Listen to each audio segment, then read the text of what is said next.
Selamat datang di Mata Militer Ngapak, tempatnya info dunia dan Indonesia, dan yang panas-panas tentang militer. Seruput kopi dulu, lur. Hari-hari terakhir ini ada satu latihan yang mungkin tidak terlalu ramai dibahas media nasional, tetapi sebenarnya sangat penting bagi kekuatan udara Indonesia. Latihan Kesiapsiagaan 2 Kodau 2, Gua Sikatan Daya tahun 2026, yang digelar di Lanut Iswah Judi, Madiun. Sekilas latihan ini terlihat biasa. Ada latihan pertahanan pangkalan udara, rekonstruksi fasilitas, dan simulasi menghadapi serangan musuh. Namun kalau kita melihat lebih dalam, latihan seperti inilah yang justru menjadi fondasi utama keberhasilan operasi udara modern. Karena secanggih apapun pesawat tempur yang dimiliki sebuah negara, semuanya akan kehilangan nilai tempur jika pangkalannya lumpuh. Bayangkan jika landasan pacu dihantam rudal jelajah, gudang amunisi rusak, sistem bahan bakar terbakar, atau fasilitas komunikasi tidak berfungsi. Maka pesawat tempur yang bernilai ratusan juta dolar sekalipun tidak akan bisa terbang. Inilah mengapa Lanut Iswah Judi menggelar latihan pertahanan vertikal dan rekonstruksi pangkalan udara. Dalam latihan tersebut, personel Lanut Iswah Judi diuji kemampuannya untuk tetap menjalankan operasi udara meskipun berada dalam kondisi pangkalan mengalami ancaman maupun kerusakan akibat serangan musuh. Konsep ini sebenarnya sudah menjadi standar militer modern di berbagai negara.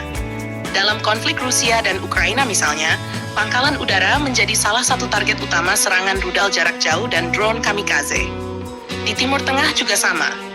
Israel, Iran, Amerika Serikat, hingga negara-negara NATO memahami bahwa menghancurkan pangkalan udara seringkali lebih efektif dibandingkan mengejar pesawat tempur satu persatu di udara. Karena itu, kemampuan bertahan dan pulih dengan cepat menjadi sangat penting. Lanut Iswah Judi sendiri bukan pangkalan biasa. Pangkalan ini merupakan salah satu tulang punggung kekuatan udara TNI AU. Berbagai skuadron tempur pernah dan masih beroperasi dari pangkalan ini. Ketika sebuah pangkalan strategis seperti Iswah Judi mampu bertahan dari serangan dan kembali beroperasi dalam waktu singkat, maka kemampuan tempur TNI AU secara keseluruhan juga akan tetap terjaga. Salah satu bagian menarik dari latihan ini adalah keterlibatan Yon Arhanud, 22 Pasgat, sebagai unsur pertahanan udara.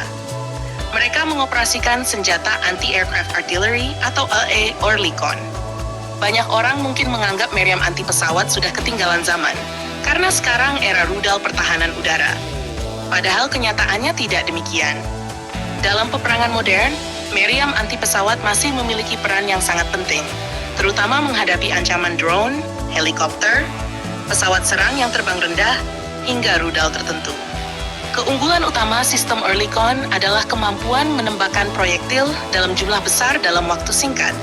Jika sebuah drone atau sasaran udara masuk ke area perlindungan pangkalan, meriam ini dapat memberikan tembakan rapat yang sulit ditembus. Bahkan di berbagai konflik modern, banyak negara kembali mengembangkan konsep kombinasi antara rudal dan meriam anti pesawat.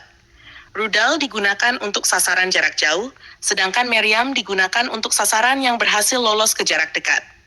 Konsep pertahanan berlapis seperti ini dianggap jauh lebih efektif dibandingkan hanya mengandalkan satu jenis senjata. Dalam latihan di Lanut Iswah Judi, kehadiran Oerlikon menunjukkan bahwa TNI AU dan Pasgat masih memandang penting perlindungan titik vital pangkalan udara dari ancaman udara jarak dekat. Selain pertahanan udara, aspek yang tidak kalah penting adalah rekonstruksi pangkalan udara. Ini mungkin terdengar sederhana, tetapi sebenarnya merupakan salah satu kemampuan yang paling menentukan. Dalam perang modern, musuh biasanya tidak hanya menyerang pesawat tempur. Mereka juga akan menargetkan landasan pacu, taxiway, hanggar, depot bahan bakar, pusat komando, hingga fasilitas pendukung lainnya. Tujuannya sederhana, yaitu menghentikan operasi udara. Karena itu, militer modern harus mampu memperbaiki kerusakan dalam waktu secepat mungkin. Di berbagai negara maju, terdapat satuan khusus yang bertugas memperbaiki landasan yang rusak akibat bom atau rudal. Mereka bekerja siang dan malam agar pesawat bisa kembali beroperasi hanya dalam hitungan jam. Latihan yang dilakukan Lanut Iswah Judi menunjukkan bahwa konsep serupa juga terus dilatih di Indonesia. Kemampuan memulihkan fasilitas yang rusak sama pentingnya dengan kemampuan menembak musuh. Karena kemenangan dalam peperangan tidak hanya ditentukan oleh siapa yang memiliki senjata paling canggih, tetapi juga siapa yang mampu mempertahankan dan mengoperasikan infrastrukturnya paling lama. Latihan ini juga menjadi gambaran bagaimana TNI AU semakin memperhatikan konsep survivability atau daya tahan pangkalan udara. Di masa depan, ancaman terhadap pangkalan udara akan semakin kompleks. Bukan hanya pesawat tempur musuh, tetapi juga drone murah, rudal jelajah, rudal balistik, hingga serangan elektronik. Artinya, setiap pangkalan harus memiliki kemampuan mendeteksi, bertahan, memperbaiki kerusakan, dan kembali beroperasi dalam waktu singkat. Inilah yang sedang diuji melalui latihan sikatan daya. Selamat datang di Mata Militer Ngapak, tempatnya info dunia dan Indonesia, dan yang panas-panas tentang militer. Seruput kopi dulu, lur. Hari-hari terakhir ini ada satu latihan yang mungkin tidak terlalu ramai dibahas media nasional, tetapi sebenarnya sangat penting bagi kekuatan udara Indonesia. Latihan Kesiapsiagaan 2 Kodau 2, Gua Sikatan Daya tahun 2026, yang digelar di Lanut Iswah Judi, Madiun. Sekilas latihan ini terlihat biasa. Ada latihan pertahanan pangkalan udara, rekonstruksi fasilitas, dan simulasi menghadapi serangan musuh. Namun kalau kita melihat lebih dalam, latihan seperti inilah yang justru menjadi fondasi utama keberhasilan operasi udara modern.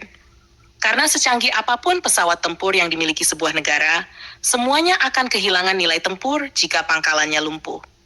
Bayangkan jika landasan pacu dihantam rudal jelajah, gudang amunisi rusak, sistem bahan bakar terbakar, atau fasilitas komunikasi tidak berfungsi.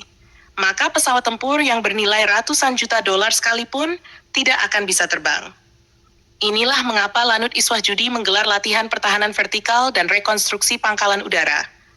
Dalam latihan tersebut, personel Lanut Iswah Judi diuji kemampuannya untuk tetap menjalankan operasi udara meskipun berada dalam kondisi pangkalan mengalami ancaman maupun kerusakan akibat serangan musuh. Konsep ini sebenarnya sudah menjadi standar militer modern di berbagai negara.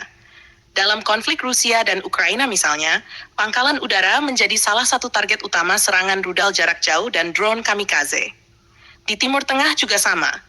Israel, Iran, Amerika Serikat, hingga negara-negara NATO memahami bahwa menghancurkan pangkalan udara seringkali lebih efektif dibandingkan mengejar pesawat tempur satu persatu di udara.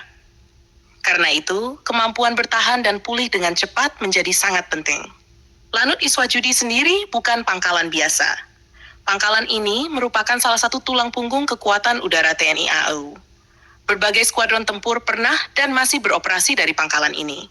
Ketika sebuah pangkalan strategis seperti Iswah Judi mampu bertahan dari serangan dan kembali beroperasi dalam waktu singkat, maka kemampuan tempur TNI AU secara keseluruhan juga akan tetap terjaga.